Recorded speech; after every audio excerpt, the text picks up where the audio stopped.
Capricorn, this is for you. January 14, 2025. At sa mga nagse-celebrate ng birthday today, happy birthday, guys, sa mga Capricorn. Nagse-celebrate o magse-celebrate pa lang ng kailang kaarawan today. I need message for you. I need message for Capricorn. Sa mga tapos na mag-birthday, happy birthday, guys, belated. In advance sa inyong lahat. Okay, Capricorn? Capricorn, this is for you. I need message for Capricorn.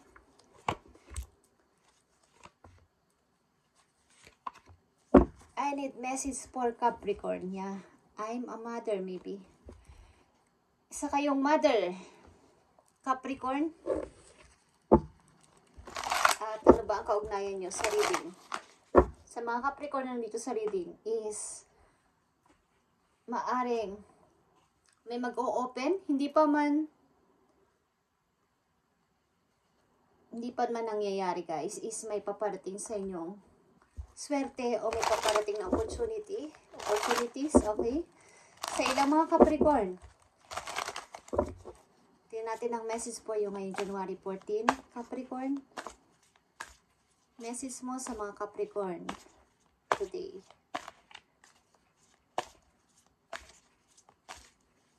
Bigay mo ang tamang message po. Sa mga Capricorn,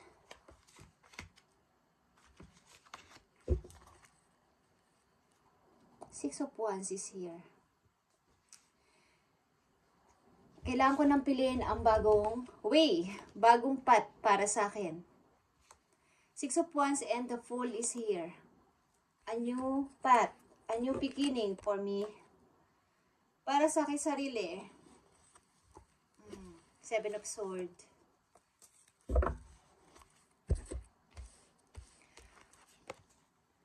Balance is here, guys. Balance and Page of Swords.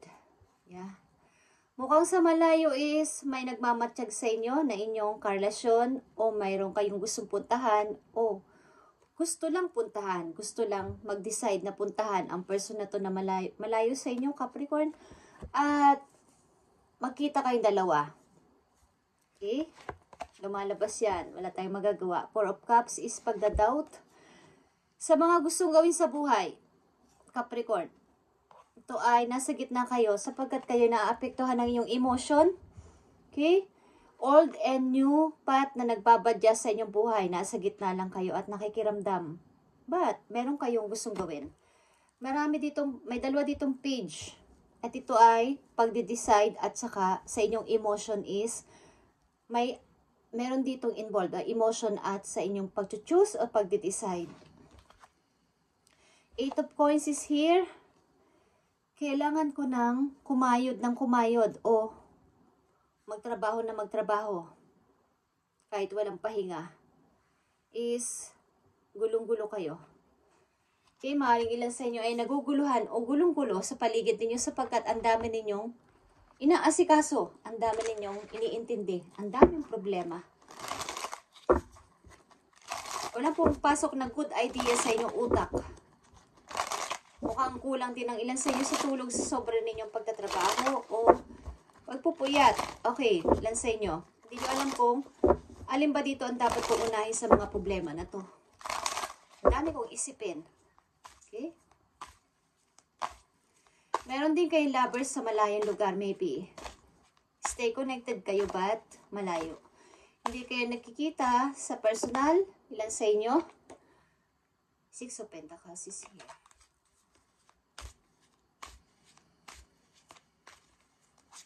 Message mo sa mga Capricorn na nandito sa reading. Happy birthday sa inyo, guys, sa mga Capricorn. At pagpalain kayo ni God sa inyong mga gagawin sa buhay. Okay, the Emperor is here. The Nine of Wands. Napipigilan kayo sa inyong mga binabalak o sa inyong mga plano. Something, Capricorn. Napipigilan kayo ng lungkot. May mga naiisipan kayong bagong idea, bagong gagawin, bagong mga susubukan. Sa buhay ba't naiista kayo sapagkat sa pain sa inyong puso, emotion. Natatalo kayo ng inyong emotion. King of Swords is here.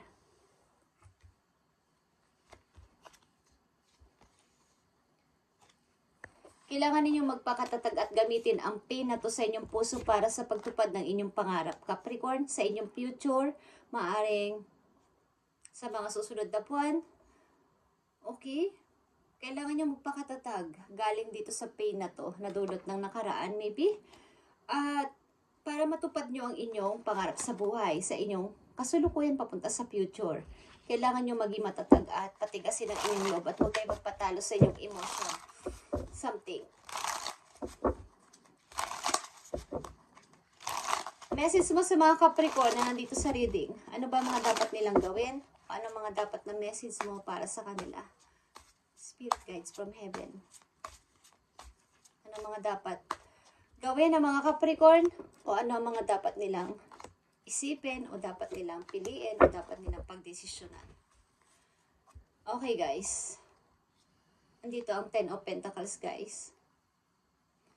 At the High Priestess and 6 of Pentacles. Kailangan nyo mag-isip-isip na mabuti para sa future talaga ang nanditong reading sa inyo. 5 of Pentacles is here. And Ace of Swords. And the Magician.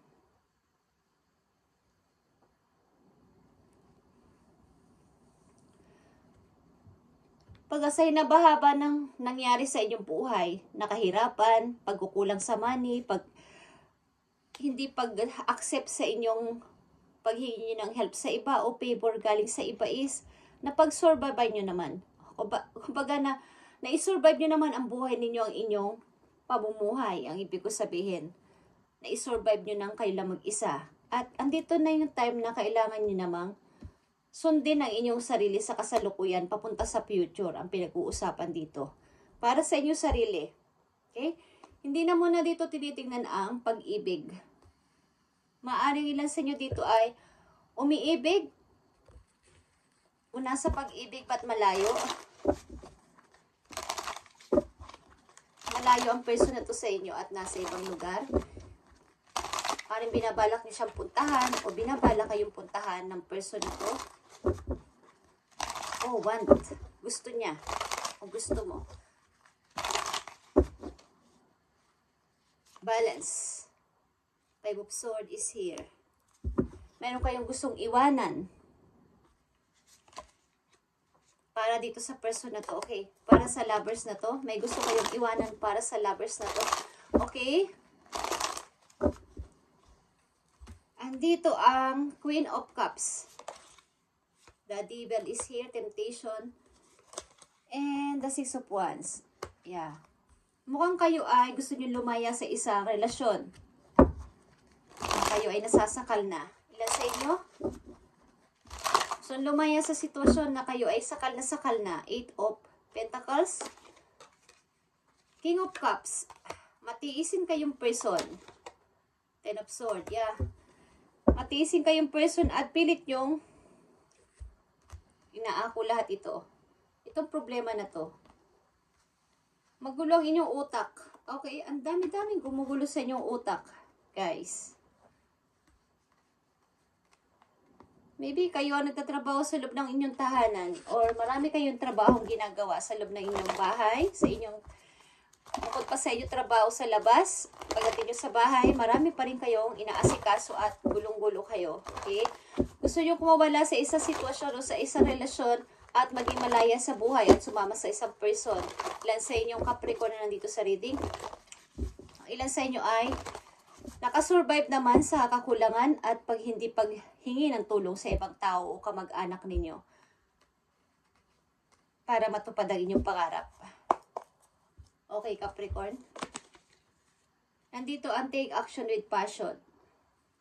Lahat ng inyong gagawin simula sa araw na to ay lagyan ninyo ng passion.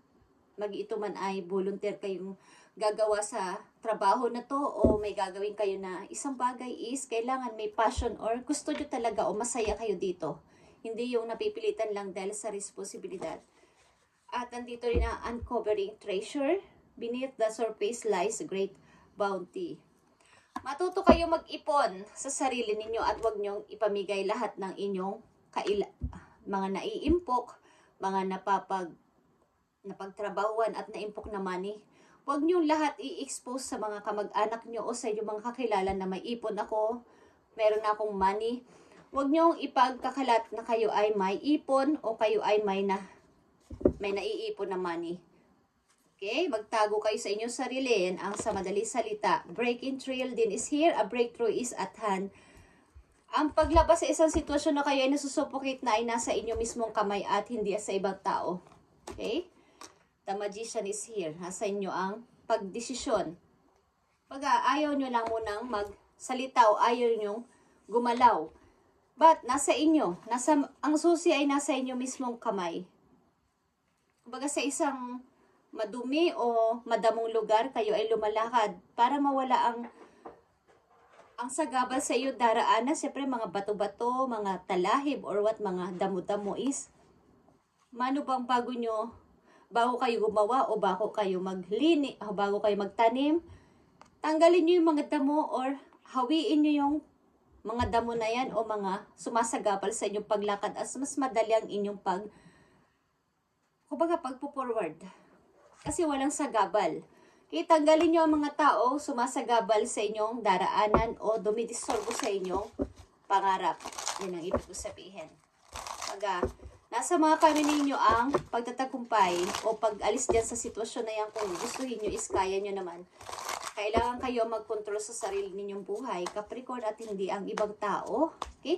Hindi yung isasangguni nyo sa iba ang inyong problema is kayo mismo ang makakagawa nito sa inyong sariling pamamaraan at sariling salita, sarili ninyong desisyon. Okay, Capricorn, nasa inyo na ang susi, sa inyo mismo mga kamay, kayo dapat ang mag-desisyon nito. Okay? Tingnan natin ang message pa po you, Capricorn. Dalawang message pa dito para sa iyo at happy birthday sa mga nagbi-birthday. Okay, tingnan nyo ito.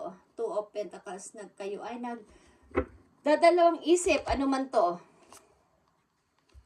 Bagong tao, bagong offer ni God para sa inyo at mga bagong opportunities naghihintay sa inyo, guys. Bagong offer ng isang person sa inyo, bagong pag-ibig o bagong emosyon, Capricorn. Kailangan lang nyo patunayan sa mga tao na to, sa sarili nyo mismo na kaya ninyo ang inyong sarili at hindi kayo magpapa-disturb sa kanila o magpapahadlang sa inyong gustong gawin sa kasalukuyan papunta sa future, okay? Kailangan nyo ng bagong pasimula. Sa ilang mga Capricorn nandito, sa reading, kailangan nyo maging masaya sa buhay at pag-isipan ang inyong kahihinatnan sa pagdating ng panahon. Hindi yung saka na lang. Okay? Kung may pagkakataon at nandyan na ang parang chance, itry nyo, Capricorn. Okay, wag na kayo magpatumpik-tumpik pa. I-try nyo ang isang bagay para magkaroon ng katuparan ng inyong pangarap. Okay, mukhang kayo ay may gustong lisanin na tao dahil kayo ay hindi na masaya sa kasal na to is kung yan ang alam nyo nararapat at nagpapasaya sa inyong buhay, gawin ninyo, guys. Okay. Message for you, gratitude is here. You need to be grateful for the love already present in your life to attract more of it. Okay, meron na kayong karelasyon sa kasalukuyan maybe at pilitin yung maging mabuti sa relasyon na to para mas lalong maging magandang inyong pag-iibigan ng tao na to. Mukhang meron na kayong karelasyon sa inyong present at ibigay ninyo ang the best ninyo para sa relasyon na to para hindi na maulit ang nakaraan. At ano pa ang message for you, Capricorn? Let go of the need to control. Allow this situation to unfold naturally, okay? Something na gusto nyo talagang lumaya. Okay. Free yourself. You don't need to be in control of everything for a love relationship to be successful. Okay, guys. And be present sa inyong karelasyon sa kasalukuyan. Huwag kayong maging sinungaling or maging honest kayo sa kanya. Okay, Capricorn, ito ang inyong message today, January 14, 2025. At sana ay maging okay na ang inyong pagpili, something, at maging matatag pa sa buhay para matupad itong pangarap ninyo na to is gawin ninyo ang nararapat ngayong 2025. Okay, sa mga Capricorn na nandito is huwag niyong basta-basta ipapakita o ipapaalam sa mga nakakarami na kayo ay may na-achieve o something, may naiipon at baka mawala ang inyong ipon. Maging matatag na kayo sa inyong kasalukuyan. Sana ay hindi kayo matalo ng inyong emosyon, okay? At napipigilan kayo ng inyong emosyon kasi sa pag-decide sa inyong kasalukuyan. Thank you, Capricorn, and God bless sa inyo lahat, guys. Pagpalain kayo ni God at happy birthday sa mga Capricorn na nagsi-celebrate o nag-celebrate na ng inyong kaarawan. Thank you and God bless, Capricorn.